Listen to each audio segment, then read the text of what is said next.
ஒரே ஒரு 5 லிட்டர் இதய மந்த்ரா கடல் எண்ணெய் பேக் ஒரு மாசம் முழுசுக்கும் அத்தனை சமையல முடிச்சு விடலாம். இதய மந்த்ரா. பத்திரிகை நண்பர்களுக்கு எங்களுடைய அன்பான மாலை வணக்கம். என்னோடு நேஷனல் ட்ரேடர்ஸ் வெல்ஃபேர் போர்டு தேசிய அளவில் யாரெல்லாம் ட்ரேடிங் பண்றாங்களோ அவர்களுக்காக மத்திய அரசு நேஷனல் ட்ரேடர்ஸ் வெல்ஃபேர் போர்டு என்கின்ற அமைப்பை ஏற்படுத்தி இருக்கிறாங்க. அதனுடைய தலைவராக இருக்கக்கூடிய சுனில்ஜி சிங் அவங்க நம்மளோடு இருக்கின்றார்கள். இது நேரடியாக மினிஸ்ட்ரி ஆஃப் காமர்ஸ் DPIIT அவங்களுக்கு கீழே இருக்கக்கூடிய ஒரு அதிகாரப்பூர்வமான அமைப்பு. ஒரு திங்கட்கிழமையும் கூட மத்தியானம் 3 to 4 மணிக்கு இந்தியாவில் இருக்கக்கூடிய ட்ரேடர்ஸ் எல்லோருமே இணையதளத்தில் இணைந்து வீடியோ கான்ஃபரன்சிங்கில் மத்திய அரசுக்கு தங்களுடைய பிரச்சனையெல்லாம் எடுத்து சொல்றாங்க. அதே போல அதனுடைய தலைவர் அவர்கள் மெம்பர் அவர்கள் எல்லாம் இந்தியா முழுவதும் போய் நம்முடைய வியாபாரி சங்கத்தினரை சந்தித்து அவங்களுடைய பிரச்சனையை கேட்டறிகிறாங்க. இன்னைக்கு சென்னைக்கு வந்திருக்கிறாங்க அதனுடைய தலைவராக இருக்கக்கூடிய சுனில்ஜி சிங் அவர்கள். குறிப்பாக வோக்கல் ஃபார் லோக்கல், உள்ளூர் உற்பத்தியை பெருக்குவது, உள்ளூரில் இருக்கக்கூடிய வியாபாரத்தை பெருக்குவது, உள்ளூரில் இருக்கக்கூடிய மக்கள் உள்ளூர் பொருளை வாங்குவது. இந்த வோக்கல் ஃபார் லோக்கல் என்பதை அடிப்படையாக வைத்து சென்னையில் இன்னைக்கு இந்த கருத்தரங்கை ஏற்பாடு செய்திருக்கிறாங்க. இந்த கருத்தரங்கில் நானும் கூட இவர்களோடு பங்கேற்றிருக்கின்றேன். சென்னையில் இருக்கக்கூடிய வியாபாரிகள், வியாபார சங்கத்தினுடைய தலைவர்கள் எல்லோரும் கூட வந்திருக்கிறாங்க. எப்படி நேஷனல் ட்ரேடர்ஸ் வெல்ஃபேர் போர்டுக்கு தலைவராக இருக்கிறாங்களோ அதே போல தமிழ்நாடுக்கு ஸ்டேட் ட்ரேடர்ஸ் வெல்ஃபேர் போர்டு இருக்கு. அதனுடைய தலைவராக நம்முடைய முதலமைச்சர் ஐயா ஸ்டாலின் அவங்க இருக்கிறாங்க. இந்த போர்டுக்கு அந்த அளவுக்கு முக்கியத்துவமும் மரியாதையும் இருக்கு. அதனால இன்னைக்கு நாங்கள் பேசியிருக்கக்கூடிய கருத்துக்கள் எல்லாமே ஆபரேஷன் சிந்தூர் பார்க்கிறோம், எல்லா விஷயங்களும் பார்க்கிறோம். உள்ளூர் பொருளுக்கு முக்கியத்துவம் கொடுக்கணும், உள்ளூர் வணிகத்துக்கு முக்கியத்துவம் கொடுக்கணும், சிறிய பொருளோ பெரிய பொருளோ லோக்கல் சந்தையில வாங்கணும், உள்ளூர் வியாபாரிகளுக்கு முக்கியத்துவம் கொடுத்து அவங்களுடைய வருமானத்தை பெருக்கணும். அதன் மூலமாக நாடு வலிமடையும் என்பதுதான் அதனுடைய நோக்கம். அதனால் வந்திருக்கக்கூடிய எல்லோருக்கும் நன்றி தெரிவித்திருக்கிறேன். பத்திரிகை நண்பர்கள் மூலமாக இந்த சங்கத்தையும் கூட நேஷனல் ட்ரேடர்ஸ் வெல்ஃபேர் போர்டு யாராவது தமிழகத்தில் இணையாமல் இருந்தால் தயவு செஞ்சு இணையுங்க. மத்திய அரசோடு நேரடி தொடர்பில் இருங்க. திங்கட்கிழமை 3 to 4 மணி வரை நேரடியாக மத்திய அரசோடு வீடியோ கான்ஃபரன்ஸ் மூலமாக நீங்கள் பேசுவதற்கு ஒரு வாய்ப்பு. உங்கள் பிரச்சனையும் மத்திய அரசுக்கு எடுத்து சொல்லுங்க.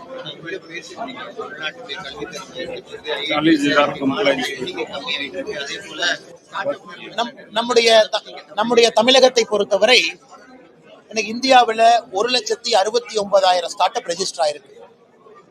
எத்தனை பேருக்கு தெரியும், போன ஆண்டு உத்தரப்பிரதேஷ் மாநிலம் தமிழகத்தை விட அதிகமான ஸ்டார்ட் அப் அங்க ரெஜிஸ்டர் ஆயிருக்கு.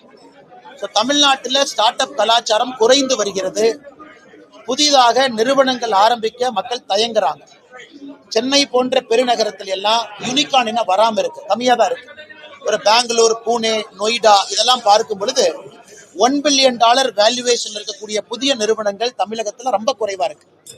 அதே போல நம்முடைய கல்வித்தரம், நாம நிறைய NCERT, CBSE அவர்கள் நடத்தக்கூடிய கல்வித்திறன் ஆய்வுல தொடர்ந்து பேசி கொண்டிருக்கின்றோம்.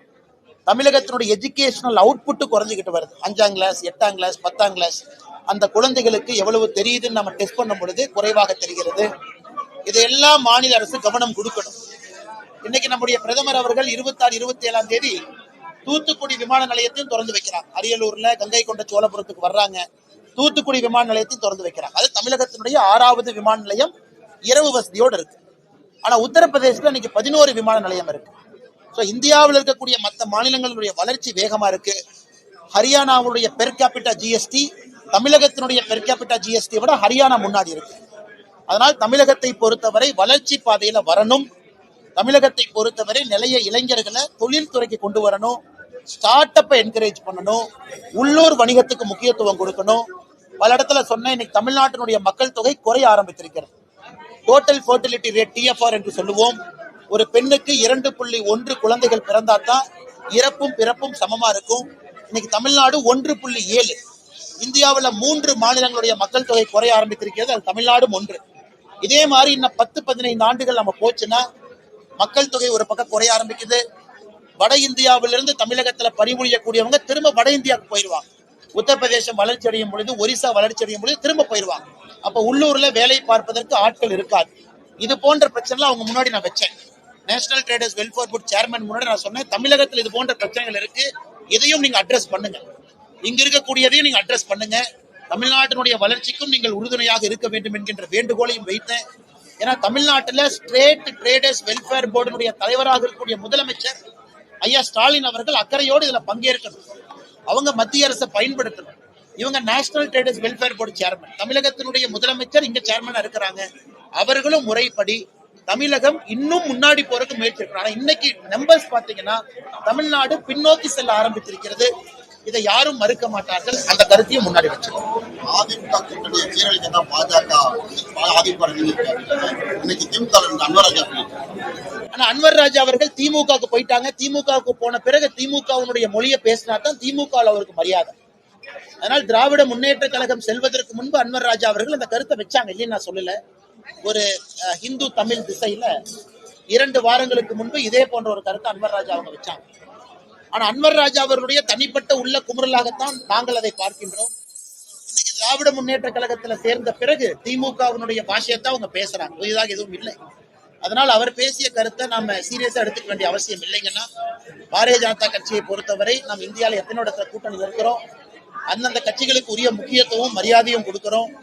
பீகார் உட்பட ஜனதாதள் கட்சி நிதிஷ்குமார் அவங்க நீங்க பாக்குறீங்க, எல்லா மாநிலத்திலும் கூட அன்வர் ராஜா அவர்கள் அவருடைய தனிப்பட்ட காரணத்திற்காக திமுகவில் இணைந்திருக்கின்றார். இதுல பாரதிய ஜனதா கட்சியின் மீது குற்றம் சுமத்துவது முறையல்ல. இந்தியாவில் பல மாநிலங்களில் பல கட்சிகள் பாஜக உடைச்சிருக்கு, அது மாதிரி அதிமுகவை உடைக்க பார்க்கிறது. அது அவருடைய தவறான பார்வை, தவறான கற்பனை, தவறான புரிதல். மூன்றுமே அன்வர் ராஜா அவர்களை பொறுத்தவரை தவறான பார்வை, கற்பனை, புரிதல். பாரதிய ஜனதா கட்சி இந்தியால எந்த கட்சியும் உடைக்கல. பாரதிய ஜனதா கட்சியால் எந்த கட்சிக்குள்ளேயும் குழப்பம் வரல. இன்னைக்கு மகாராஷ்டிராவை பொறுத்தவரை ஏக்நாத் சிண்டே அவர்கள் உத்தவ் தாக்கரே பிரிஞ்சு வர்றாங்கன்னா அவர் ஒரு காரணத்திற்காக பிரிஞ்சு வந்திருக்கிறாங்க. அது நாங்களுக்கு பொறுப்பு கிடையாது. இன்னைக்கு பீகார்ல எங்களை விட குறைந்தபட்ச எம்எல்ஏக்கள் இருக்கக்கூடிய ஜனதாதள் இன்னைக்கு அவங்க ஆட்சியில் இருக்கிறாங்க. எங்களை விட குறைந்த எம்எல்ஏக்கள், அவங்களோட நாங்க எம்எல்ஏக்கள் அதிகமா இருக்கோம். இருந்தும் நாம முதலமைச்சரா இல்ல. இது இந்தியா முழுவதும் மக்கள் பாரதிய ஜனதா கட்சியை பாக்குறாங்க. எங்கெல்லாம் பாரதிய ஜனதா கட்சி வளர்ந்திருக்கிறதோ எங்களுடைய கடின உழைப்புல மக்களுடைய அன்போடு மட்டும்தான் வளைந்திருக்கின்றோம் தவிர எங்களுக்கு எந்த கட்சியும் உடைக்கணும், சிதைக்கணும், அந்த கட்சியை கொடுமைப்படுத்தணும், பிரிக்கணும் என்பது பாரதிய ஜனதா கட்சியின் நோக்கம் இல்லை. தனிப்பட்ட காரணத்திற்கு இன்னொரு கட்சியில் நெய்யும் பொழுது குற்றச்சாட்டு சொல்வதற்காக சொல்லுகின்றார்கள். அதுல எந்த உண்மையும் இல்லை என்பது மக்களுக்கு தெரியும். மாநில கல்லூரியில் மாணவர்களை சேர்ப்பதற்கான மாணவர் சேர்க்கை மாதிரி கொடி வச்சு துண்டு பிரசாரங்கள் விநியோகம் பண்ணியிருக்காங்க. இதை நீங்க எப்படி பாக்க? அண்ணா காலையில் பார்த்தேன் அந்த விஷயத்தை. திராவிட முன்னேற்ற கழகத்தை பொறுத்தவரை தவறாக எல்லா இடத்துலயும் உங்களோடு ஸ்டாலின் என்கின்ற பெயர்ல சாதாரண மக்களை கட்சியினுடைய உறுப்பினராக இணைக்க முயற்சி பண்றாங்க. பல இடத்துல பாக்குறோம். வெளியே பூத்து கமிட்டியில சேர்க்க பாக்குறாங்க. இது ஒரு பக்கம். இன்னைக்கு மாணவரணி பொறுத்தவரை அரசு இயந்திரங்களை, அரசு கல்லூரிகளை பயன்படுத்தி அல்லது அரசு உடந்தையோடு செயல்படக்கூடிய தனியார் கல்லூரிகளை பயன்படுத்தி அங்கே மாணவர் சேர்க்கைய கட்சியினுடைய மாணவர் சேர்க்கையை அதிகப்படுத்துறாங்க. இது தெளிவாக எதை சொல்லுகிறது என்றால், இன்னைக்கு திராவிட முன்னேற்ற கழகம் மக்கள் மனசுல இல்லை என்பது தெல்ல தெளிவாக தெரிகிறது. இதற்கு போன்ற கவர்ச்சிகரமா ஒரு விஷயத்தை நடத்தி பொய்யான பிரச்சாரங்களை வைத்து மக்களை சேர்க்கிறாங்க. அதிலே திராவிட முன்னேற்ற கழகம் தோற்க ஆரம்பித்து விட்டது என்பது வெட்ட வெளிச்சமா இருக்கு. இதை கண்டுகொள்ளக்கூடிய பள்ளி கல்வித்துறை ஒரு பக்கம் சர்க்குலர் போடுறாங்க, என்ஜிஓ கூட அரசு பள்ளிக்குள்ள போகக்கூடாது, என்ஜிஓ போய் பேசக்கூடாதுன்னு ஒரு பக்கம் கடினமான சர்க்குலர். அதனால நிறைய அரசு பள்ளியில எத்தனையோ என்ஜிஓக்கள் உள்ள போய் பணி செஞ்சவங்க இன்னைக்கு போகாம வெளியே இருக்கிறாங்க. இன்னொரு பக்கம் அதே அரசு பள்ளி கல்வித்துறையாக இருக்கட்டும், உயர்நிலை கல்வித்துறையாக இருக்கட்டும், இது போன்ற விஷயங்களையே அனுமதிக்கிறாங்க. முதலமைச்சர் அவர்கள் வேகமா குணமடைந்து வரணும். இப்பதான் முதலமைச்சர் அவருடைய குடும்பத்துல ஒரு சோகமான நிகழ்வு கூட நடந்தது. ஐயா முகாமுத்து அவர்களுடைய மறைவு. இன்னைக்கு முதலமைச்சர் அவர்கள் காலையில பார்க்கும் பொழுது டிவி நல்லாதான் இருந்தாங்க. திடீர்னு அதன் பிறகு அவசரமாக ஹாஸ்பிட்டலுக்கு போயிருக்கிறாங்க. நிறைய செய்திகள் வருது. நிச்சயமாக இது ஒன்றும் பெரிதாக இருக்காது. முதலமைச்சர் அவர்கள் பரிபூரணமாக விரைந்து குணமடைந்து வர வேண்டும் என்று எல்லா வல்ல இறைவனை வேண்டிக் கொள்கின்றோம். அவருடைய பணி முதலமைச்சராக தமிழகத்திற்கு வேகமாக வந்து மக்களுக்கு பணி செய்ய வேண்டும் என்று வேண்டிக் கொள்கின்றோம்.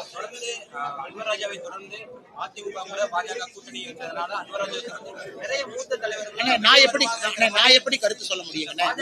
அன்வர் ராஜா அவர்கள் சொன்ன கருத்து பொய்ன்னு நான் சொல்லிட்டேன். அன்வர் ராஜா அவர்கள் சொன்ன கருத்துல எந்த உண்மையும் இல்லைன்னு சொல்லிட்டேன். அன்வர் ராஜா அவர்கள் தன்னுடைய தனிப்பட்ட காரணத்திற்காக திமுக இணையறாங்க, வலிய பாரதிய ஜனதா கட்சியின் மீது போடுறாங்கன்னு சொல்லிட்டேன். மற்றபடி இவங்க இணைவாங்க, அவங்க இணைவாங்க, அதற்கு நாங்கள் எப்படி பொறுப்பேற்க முடியும்? முதலமைச்சர் வேட்பாளர் அப்படின்னு சொல்லக்கூடிய நிலைமையில கூட எடப்பாடி பழனிசாமி இல்ல. இதுல எந்த குழப்பம் இல்லைங்கண்ணா. இதை அதிகாரப்பூர்வமாக அமித்ஷா அவர்கள் சென்னையில இந்த கூட்டணி அறிவிக்கும் பொழுது அதிகாரப்பூர்வமாக தமிழகத்துல தேசிய ஜனநாயக கூட்டணியுடைய முதலமைச்சர் வேட்பாளர் தற்போது எதிர்க்கட்சி தலைவராக இருக்கக்கூடிய எடப்பாடி பழனிசாமி அவர்கள் என்பதை தெளிவாக சொல்லியிருக்கிறார். அதான் பல இடத்துலயும் சொல்லிட்டு வர்றாங்க. இதுல எந்த குழப்பமும் இல்லை.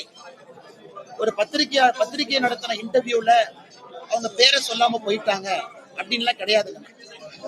அது அன்னைக்கும் தெளிவாக அமித்ஷா அவர்கள் சொன்னார்கள், இன்னைக்கும் சொல்றாங்க. இதுல குழப்பமே இல்லை. முதலமைச்சர் வேட்பாளரை பொறுத்தவரை 2026 தேசிய ஜனநாயக கூட்டணியில குழப்பம் இல்லை. எடப்பாடி பழனிசாமி அவர்கள் எதிர்கட்சி தலைவரா இருக்கிறார். அதனால் இதனுடைய அந்த ஸ்பெகுலேஷன் உடனடியாக முடிவுக்கு வர வேண்டும். அது அன்வர் ராஜா அவர்கள் சொன்னது பச்சை பொய். அன்னைக்கு அமித்ஷா அவர்கள் அதிகாரப்பூர்வமாக அறிவித்த பிறகு அது எப்படி பாரதிய ஜனதா கட்சி தன்னுடைய முடிவை மாற்றிக்கொள்ளும்? அது எப்படி அமித்ஷாஜி அவர்கள் முடிவை மாத்திக்குவாங்க? அதனால் இது சுத்த பொய். இதை எங்களுடைய மாநில தலைவர் திரு நயினார் நாகேந்திரன் அவர்கள் பல இடத்துல சொல்லியிருக்கிறாங்க. இருந்தும் நீங்க கேள்வியா கேட்டனால இதற்கு நானும் பதில் சொல்லியிருக்கிறேன். நன்றி.